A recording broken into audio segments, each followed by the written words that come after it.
Hello everyone. Today we will discuss solution of second order differential equation by method of variation of parameters. Okay, so आज की class में हम second order differential equation का solution करेंगे and किस method से करेंगे?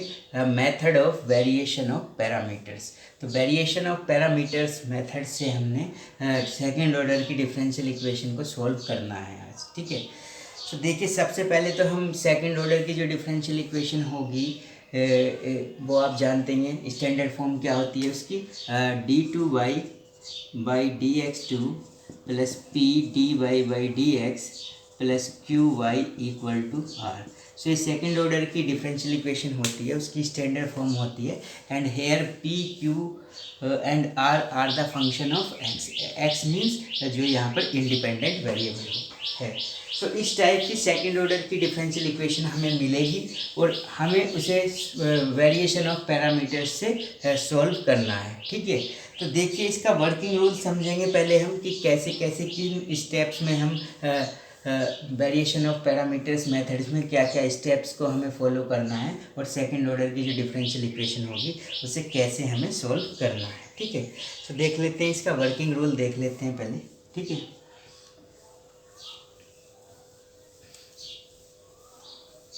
So now working rule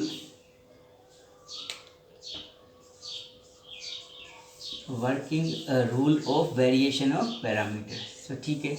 अब आपको क्या मिलेगी? एक सेकंड ऑर्डर की डिफरेंशियल इक्वेशन मिलेगी d2y/dx2 plus dy/dx plus qy equal to r. Suppose ये सेकंड ऑर्डर की डिफरेंशियल इक्वेशन मिली. मीन्स आपको एक ऐसी डिफरेंशियल इक्वेशन मिलेगी सेकंड ऑर्डर की जिसमें d2y/dx2 का जो कोफिशिएंट होगा वो कितना होगा? 1 होगा.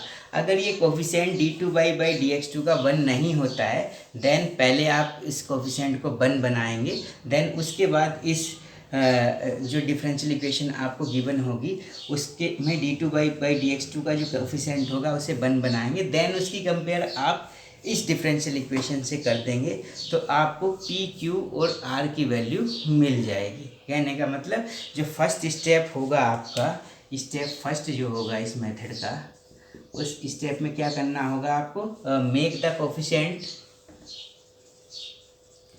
Coefficient of d2y/dx2 as 1 if it is not so. अगर ये 1 नहीं है तो सबसे पहले इसकी कोफिशिएंट को 1 बनाना पड़ेगा.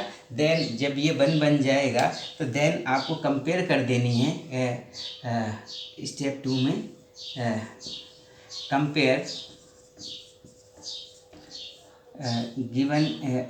Compare with d2y/dx2 plus p/dy/dx plus qy equal to r. इससे कंपेयर कर देनी है जो भी डिफरेंशियल इक्वेशन आपको गिवन होगी. सो इससे कंपेयर करने के बाद आपको p q और r की वैल्यू मिल जाएगी. बट आपको यहाँ पर इस मेथड में किसकी वैल्यू की ज़रूरत है? यहाँ पर आपको r की वैल्यू की ज़रूरत होगी, r की वैल्यू की नीड होगी. तो यहाँ से आप r की वैल्यू मिल जाएगी to get the value of r. So आप r की वैल्यू फाइंड करने के लिए इस डिफरेंशियल इक्वेशन से कंपेयर कर देंगे जो भी डिफरेंशियल इक्वेशन आपको गिवन होगी. तो तब आपको r की वैल्यू मिल जाएगी. देन नेक्स्ट स्टेप क्या होगा हमारा? देन नेक्स्ट स्टेप में हम क्या करेंगे? जो डिफरेंशियल इक्वेशन होगी उसे विद कांस्टेंट कोफिशिएंट आपको मिलेगी. अगर कांस्टेंट कोफिशिएंट नहीं होगी तो उसे कांस्टेंट कोफिशिएंट बनाएंगे. देन उसकी आप क्या फाइंड करेंगे? CF फाइंड करेंगे. तो थर्ड स्टेप में आप क्या फाइंड करेंगे? Find out CF. CF means complementary function, जैसे कि आप फाइंड करते आए हैं. पहले ऑक्सिलरी इक्वेशन फाइंड करते हैं, देन उसके रूट्स फाइंड करते हैं और उसके बाद आप CF फाइंड कर लेते हैं. तो स्टेप थर्ड में आप CF फाइंड कर लेंगे. और स्टेप थर्ड में CF फाइंड करने के बाद अब आप क्या करेंगे? स्टेप 4 में compare C1y1 plus C2y2 compare with C1y1 plus C2y2 and find out values of y1 and y2. सो जो भी आपकी सी एफ आ जाएगी यहाँ पर, सेकंड ऑर्डर की डिफरेंशियल इक्वेशन है, तो जो सी एफ आएगी उसमें दो ही कांस्टेंट आएंगे, यानी वो C1 y1 plus C2 y2 की फॉर्म में आएगी जो भी आपकी सी एफ आएगी, बिकॉज ये सेकंड ऑर्डर की डिफरेंशियल इक्वेशन आपको गिवन है। तो जो भी सी एफ आएगी उसकी कंपेयर कर लेंगे आप C1 y1 से प्लस C2 y2 से, और y1 y2 की वैल्यू मिल जाएगी आपको इससे। मतलब y1 का मतलब है जो C1 का कोफिशिएंट होगा वो y1 और जो C2 का कोफिशिएंट होगा वो y2। मतलब C2 के साथ में जो फंक्शन है उसे y2 लेना है, जो C1 के साथ में फंक्शन है उसे y1 ले लेना है। तो जब आप C1 y1 एंड y2 की वैल्यू यहाँ पर फाइंड कर लेंगे, देन स्टेप 5 में आपको फाइंड क्या करना है, W को फाइंड करना है। Find out the value of W का मतलब होता है यहाँ पर रोस्केन, ये डिफरेंशियल इक्वेशन का रोस्केन को फाइंड करना है, और इसका फॉर्मूला क्या होता है, y1 का डैश y2 का डैश। ये डिटर्मिनेंट से इसकी वैल्यू फाइंड करेंगे आप W की। सो फर्स्ट रो जो होगी डिटर्मिनेंट की उसमें y1 y2 दोनों फंक्शन होंगे, सेकंड रो में उन दोनों के डेरिवेटिव होंगे, ठीक है। सो अब आप डिटर्मिनेंट को कैसे सोल्व करते हैं, इसकी मल्टीप्लाई इसमें कर देंगे, इसकी मल्टीप्लाई इसमें, यानी y1 y2 dash minus y1 dash y2। इस तरह से आप ये डिटर्मिनेंट फाइंड करेंगे और आपको W की वैल्यू यहाँ पर मिल जाएगी, ठीक है। तो W की वैल्यू फाइंड करने के बाद आपका नेक्स्ट स्टेप होगा step 6, find out the value of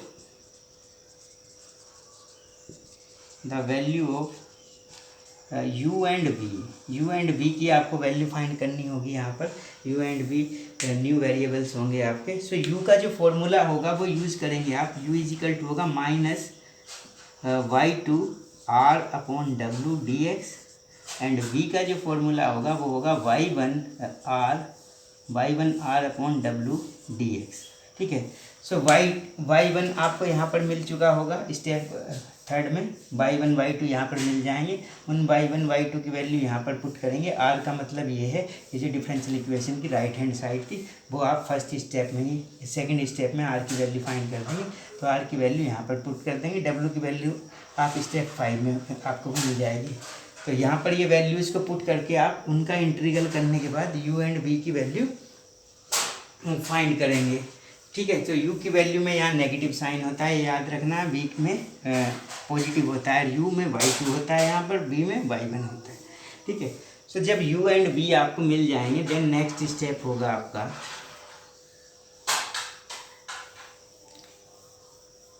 pi find करना इसका। सो स्टेप 7 हो जाएगा, या जो भी स्टेप्स को आप नंबर दें, ठीक है। सो pi इक्वल टू हो जाएगा, pi का फॉर्मूला होगा यहाँ u into y1 plus v into y2। सो जो u यहाँ पर आएगा आपका उसमें y1 से मल्टीप्लाई कर देंगे, y1 आपके पास ऑलरेडी स्टेप 4 में आ जाएगा, एंड जो v आएगा v में आप किससे मल्टीप्लाई कर देंगे, y2 से मल्टीप्लाई कर देंगे, ठीक है। सो इस तरह से pi हो जाएगी। फिर नेक्स्ट स्टेप में आप लिख देंगे complete solution. The complete solution is क्या होता है, y is equal to CF plus PI। So CF आपके पास ऑलरेडी आ जाएगा, क्या है, C1 y1 plus C2 y2, ये CF होगा आपका इस फॉर्म में, प्लस PI की वैल्यू यहाँ पर रख देंगे u y1 plus b y2। सो इस तरह से आप 8 स्टेप्स में वेरिएशन ऑफ पैरामीटर्स से किसी सेकंड ऑर्डर की डिफरेंशियल इक्वेशन को सॉल्व कर सकते हैं, ठीक है। अब ये तो था वर्किंग रूल। अब एक हम प्रॉब्लम लेंगे सेकंड ऑर्डर की, ठीक है, और उसे हम सॉल्व करेंगे वेरिएशन ऑफ पैरामीटर्स से, ठीक है।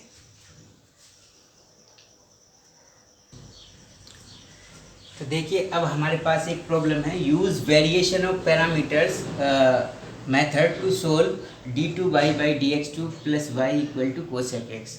तो ये एक हमें डिफरेंशियल इक्वेशन गिवन है, और किस ऑर्डर की डिफरेंशियल इक्वेशन गिवन है, सेकंड ऑर्डर की, और इसे हमें किससे सोल्व करना है, वेरिएशन ऑफ पैरामीटर्स से सोल्व करना है। तो देखिए कैसे सोल्व करेंगे। सो स्टेप फर्स्ट में हमारा क्या होता है, जो डिफरेंशियल इक्वेशन होती है उसमें d2y बाई dx2 का जो कोफिशिएंट है उसे वन बनाना होता है, बट ये वन ऑलरेडी है तो इसमें इसे वन बनाने की तो ज़रूरत नहीं है। फिर हम इसके बाद नेक्स्ट स्टेप जो होता है उसमें क्या करते हैं, इस डिफरेंशियल इक्वेशन की कंपेयर कर देते हैं, किससे, d2y by dx2 plus p dy by dx plus qy equal to R से कंपेयर कर देते हैं और हमें किसकी वैल्यू चाहिए होती है, आर की। तो यहाँ से आर जो है ये निकल कर आएगा कोसेक एक्स। ठीक है, सो आर की वैल्यू हमें मिल जाएगी कितना, कोसेक एक्स। ठीक है, तो जब हम आर की वैल्यू फाइंड कर लेते हैं फिर हमें इस डिफरेंशियल इक्वेशन की सी एफ फाइंड करनी होती है। तो सी एफ फाइंड करने के लिए इस डिफरेंशियल इक्वेशन को, ये जो डिफरेंशियल इक्वेशन है इसे आप लिख सकते हैं D square plus 1y equal to cosec x. And ये विद कॉन्स्टेंट कोफिशिएंट है तो सी एफ इसकी आप इजीली फाइंड कर सकते हैं। सो उसके लिए सबसे पहले आपको फाइंड करना होगा ऑक्सिलरी इक्वेशन। तो ये तो आर की वैल्यू है। सो अब आप फाइंड करेंगे auxiliary equation. So the A E is auxiliary equation जो हो जाएगी वो डी स्क्वायर प्लस 1, ये जो डी का फंक्शन है इसमें एम पुट कर देंगे डी के प्लेस पे।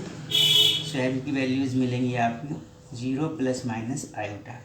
ठीक है, तो इसकी सी एफ आप लिख सकते हैं। सी एफ कितना होगी इसकी, e to the power alpha x into C1 cos beta x plus C2 sine beta x. Alpha 0, beta i का कोफिशिएंट 1। सो ये फॉर्मूला यूज़ करके सी एफ लिख सकते हैं C1 कोस x plus C2 sign x. तो ये सी एफ आ जाएगी आपकी। ठीक है, सो जब सी एफ आ जाएगी आपकी तो इस सी एफ की आप कंपेयर करते हैं, किससे कंपेयर कर देते हैं सी एफ की, compare with C1y1 plus C2y2। और यहाँ से आप y1 y2 की वैल्यू कंसिडर कर लेते हैं। तो y1 क्या होगा, C1 का जो कोफिशिएंट है C1 के साथ है कोस एक्स, सो y1 हो गया कोस एक्स। एंड y2 कितना होगा, साइन एक्स। ठीक है, और ये ज़रूरी नहीं है y1 y2 को आप अगर इसे C2 लेते हैं इसे C1 लेते हैं तो y1 y2 चेंज हो जाएंगे। ठीक है, तो उससे कोई फ़र्क नहीं पड़ने वाला है। ठीक है, सो वो आप C1 ले लें यहाँ या C2 ले लें, उससे कोई फ़र्क नहीं पड़ता है। ठीक है, सो y1 की वैल्यू हो जाएगी कोस एक्स और y2 की वैल्यू हो जाएगी यहाँ पर साइन एक्स। तो जब y1 एंड y2 की वैल्यू आप फाइंड कर लेते हैं देन उसके बाद फाइंड करनी होती है आपको वैल्यू w की। w क्या होता है, रोस्कियन। इसका क्या फॉर्मूला होता है, डिटर्मिनेंट की हेल्प से इसकी वैल्यू फाइंड करते हैं। y1 y2 होता है फर्स्ट रो में, सेकंड रो में दोनों के डेरिवेटिव होते हैं। ठीक है, तो देखिए y1 की वैल्यू यहाँ पर कितनी है, कोस एक्स, y2 की कितनी है, साइन एक्स। और ये सेकंड रो है इसमें इनके डेरिवेटिव, तो कोस एक्स का कितना हो गया, साइन एक्स, और साइन एक्स का डेरिवेटिव कितना हो गया, कोस एक्स। अब इसे सॉल्व कर सकते हैं, इसकी मल्टीप्लाई इधर करेंगे तो कोस स्क्वायर एक्स, इधर से करेंगे तो माइनस होता है और माइनस ये तो minus minus plus sine square x, और cos square theta plus sine square theta कितना होता है, 1। तो डब्ल्यू की जो वैल्यू मिली है आपको वो यहाँ पर कितनी मिल गई, 1। ठीक है, तो देखिए डब्ल्यू की वैल्यू मिल चुकी है आपको और आर की वैल्यू मिल चुकी है। अब आपको किसकी वैल्यू फाइंड करनी है, यू और वी की वैल्यू आपको फाइंड करनी है। ठीक है, तो देखिए अब यू और वी की वैल्यू हम फाइंड करेंगे।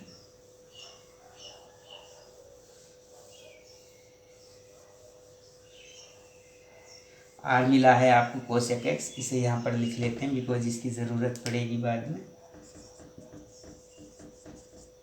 ठीक है, सो यू की का फॉर्मूला होता है -y2 r upon w dx। सो -y2 कितना है आपके पास, y2 है साइन एक्स, r कितना है आपका, ये है कोसेक एक्स, और w कितना है 1 dx। अभी देखिए 1 से डिवाइड करेंगे तो 1 रहेगा। इस कोसेक एक्स को लिख सकते हैं आप 1 अपॉन साइन एक्स, तो साइन एक्स से साइन एक्स कैंसिल हो जाएगा, यहाँ पर मिल जाएगा 1। सो ये हो गया माइनस डी एक्स, यहाँ पर 1 मिल जाएगा ये, और डी एक्स का इंटीग्रल कितना होता है, एक्स। सो यहाँ यू की वैल्यू मिल गई आपको -x। ठीक है, सो ये यू की वैल्यू मिली हमें -x। इसी तरह से आप v की वैल्यू फाइंड करेंगे तो v का फॉर्मूला होता है इंटीग्रल, ये प्लस होता है इसमें साइन, और यहाँ y2 के प्लेस पे y1 होता है, y1 r upon w dx। ठीक है, अब देख लीजिए y1 की वैल्यू पुट कर देते हैं इसमें हम। सो इंटीग्रल y1 कितना है कोस एक्स, और r कितना है कोसेक एक्स, और w कितना है 1 dx। सो 1 से डिवाइड करेंगे तो 1 ही रहेगा। इस कोसेक एक्स को लिख सकते हो आप 1 अपॉन साइन एक्स, तो ये कोस एक्स है और ये 1 अपॉन साइन एक्स हो जाएगा, तो ये हो जाएगा कोट एक्स। और कोट एक्स का इंटीग्रल कितना होता है, कोट एक्स का इंटीग्रल आप सभी लोग जानते हैं कितना होता है, log of sine x. So v की वैल्यू मिल गई आपको log ऑफ साइन एक्स। तो u एंड v आपको मिल चुका है। अब आपको इस डिफरेंशियल इक्वेशन का पी आई फाइंड करना है। तो पी आई का क्या फॉर्मूला था, u y one plus b y two. So u कितना है आपका माइनस एक्स, और वाई वन कितना था आपका, वाई वन था आपके पास कोस एक्स। सो इसमें कोस एक्स से मल्टीप्लाई कर देंगे, प्लस बी कितना है लोग साइन एक्स, प्लस का लोग साइन एक्स, और बी में किससे मल्टीप्लाई कर देना बाई टू से, तो बाई टू कितना है साइन एक्स, तो साइन एक्स से यहाँ पर आपने मल्टीप्लाई कर दिया। ठीक है, सो ये आ गई डिफरेंशियल इक्वेशन की P I, particular integral u y one plus b y two की वैल्यू ये मिल गई आपको। अब आपको इस डिफरेंशियल इक्वेशन का क्या लिख देना, कंप्लीट सॉल्यूशन। ठीक है, तो देखिए कंप्लीट सॉल्यूशन आप लिख सकते हैं, ये सी एफ का मैं यूज़ करूँगा बिकॉज कंप्लीट सॉल्यूशन में सी एफ की आपको नीड होती है। तो द कंप्लीट सॉल्यूशन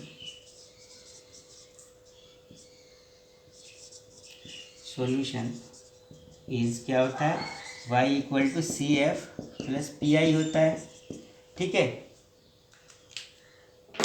आप देखेंगे y equal to C F ये आपके सामने ऑलरेडी है, कितना C one cos x plus C two sine x, and P I कितना है, ये पी आई की value minus x cos x plus sine x log of sine x.